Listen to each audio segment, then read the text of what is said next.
ಲಿವರೇ ಹಾಳಾಗಿದೆ, ಗಾಲ್ ಬಾರ್ಡರ್ ಹಾಳಾಗಿದೆ, ಲಿವರ್ ಅಲ್ಲಿ ಕಫ ಜಾಸ್ತಿ ಆಗಿದೆ, ಗಾಲ್ ಬಾರ್ಡರ್ ಅಲ್ಲಿ ಕಫ ಜಾಸ್ತಿ ಆಗಿದೆ ಅಂತ ಹೆಂಗ್ ಗೊತ್ತಾಗ್ಬೇಕಪ್ಪ ಅಂದ್ರೆ ಪಲ್ಸೇಷನ್ ಅನ್ನು ಚೆಕ್ ಮಾಡ್ಬೇಕಾಗುತ್ತೆ. ಆ ಪಲ್ಸೇಷನ್ ನೀವು ಕೈಯಿಂದ ಮುಟ್ಟಿ ಸೆನ್ಸೇಷನ್ ಮಾಡ್ಬೇಕು. ಯಾವುದೋ ಒಂದ್ ಮಿಷನ್ ಹಚ್ತೀನಪ್ಪ ಅಂದ್ರೆ ಅದು ಸರಿ ಇರಲ್ಲ. ನೀವು ಕೈಲಿಂದಾನೇ ಚೆಕ್ ಮಾಡ್ಬೇಕು. ಪಲ್ಸೇಷನ್ ಅನ್ನ ಚೆಕ್ ಮಾಡ್ಬೇಕು ಆರಾಮಾಗಿ ಕೈಯಿಂದ ಮಾಡ್ಬೋದು. ಇಲ್ಲಪ್ಪ ಅಂದ್ರೆ ಗ್ಲೌಸ್ ಅನ್ನ ಯೂಸ್ ಮಾಡಿ ಎರಡರಲ್ಲಿ ಒಂದ್ ಮಾಡ್ಬೇಕು.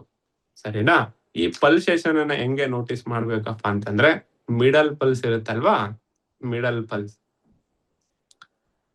ಪಲ್ಸ್ ಅನ್ನ 90% 90 ಭಾಗ ಪ್ರೆಷರ್ ಕೊಡಿ.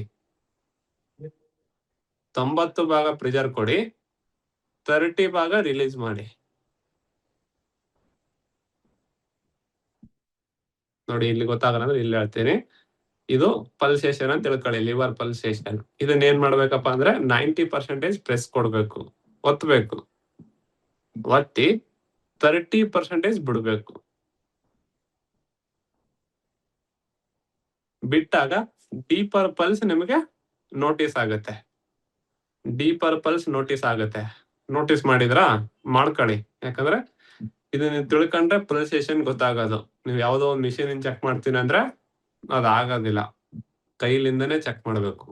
ಹಾಗಾಗಿ ನೋಡಿ, ಜಸ್ಟ್ 90 ಭಾಗ ಪ್ರೆಸ್ ಮಾಡಿ. ನಿಮ್ ಪಲ್ಸ್ ನೀವೇ ನೋಡ್ಕೊಳ್ಳಿ. 90 ಭಾಗ ಪ್ರೆಸ್ ಮಾಡಿ. ಹೇಗ್ ಪ್ರೆಸ್ ಮಾಡ್ಬೇಕಂತ ಹೇಳ್ತೀನಿ ನೋಡಿ. ಇಲ್ಲಿ ಸರಿಯಾಗಿ ಕಾಣುತ್ತೆ ಅನ್ನೋ ಕಾರಣಕ್ಕೆ ಹೇಳ್ತಾ ಇದ್ದೀನಿ. ಈ ಮುಂದಿನ ಭಾಗ ಮರ್ಮ ಮಾಡ್ಬೇಕಾದ್ರೆ ಈ ಭಾಗ ಯೂಸ್ ಮಾಡ್ತಿರಲ್ವಾ, ಪಲ್ಸ್ ನೋಡ್ಬೇಕಾದ್ರೆ ಈ ಭಾಗ ಪ್ರೆಸ್ ಮಾಡಿ. ಹೀಗೆ 90% ಪ್ರೆಸ್ ಮಾಡಿ, 30 to 35% ರಿಲೀಸ್ ಮಾಡಿ. ಸ್ವಲ್ಪ ರಿಲೀಸ್ ಮಾಡ್ಬೇಕು. ಅವಾಗ ಇನ್ ಪಲ್ಸ್ ಸಿಗುತ್ತೆ, ಕಫ ಪ್ರಕೃತಿಯ ಪಲ್ಸೇಷನ್ ಸಿಗುತ್ತೆ.